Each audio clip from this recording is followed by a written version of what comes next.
بسم اللہ الرحمن الرحیم۔ سچے دل سے اللہ کے راستے کی طرف آنا ضروری ہے۔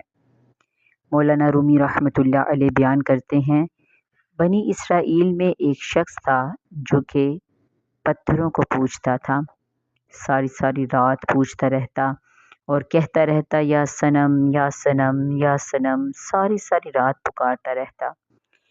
ایک دفعہ کیا ہوا کہ اس کے سونے کا وقت قریب آیا، تو جب وہ یا صنم پکار رہا تھا تو یا صنم کی بجائے اس کے منہ سے نکل گیا یا صمد یا صمد یا صمد۔ اللہ عز و جل نے حضرت جبرائیل علیہ السلام کو حکم دیا کہ جبرائیل دوڑ کر جاؤ اور جو مانگتا ہے اسے عطا کر دو۔ حضرت جبرائیل علیہ السلام کہتے ہیں، مولا اس نے ارادتاً آپ کا نام نہیں لیا، اس نے بھول کر آپ کا نام لیا ہے۔ اللہ نے فرمایا، چلو بھول کر صحیح، نام تو میرا ہی لے رہا ہے۔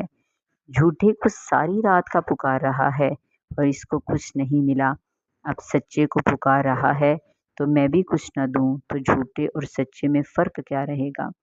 جو مانگتا ہے جھولی بھر کے دے دو، مگر شرط کیا ہے کہ اللہ کی بارگاہ میں حاضر ہونا شرط ہے، اس راستے کی طرف آنا شرط ہے۔ انسان کے لیے سب کاموں کے لیے وقت ہے، یاروں کے لیے وقت ہے، بازاروں کے لیے وقت ہے، مگر اللہ کے دین کے لیے وقت نہیں ہے۔ اس لیے اللہ کے دین کے لیے وقت نکالیں اور اللہ تعالیٰ کو سچے دل سے پکار کے دیکھیں، بے شک اللہ تعالیٰ سچوں کی پکار کو سنتا ہے۔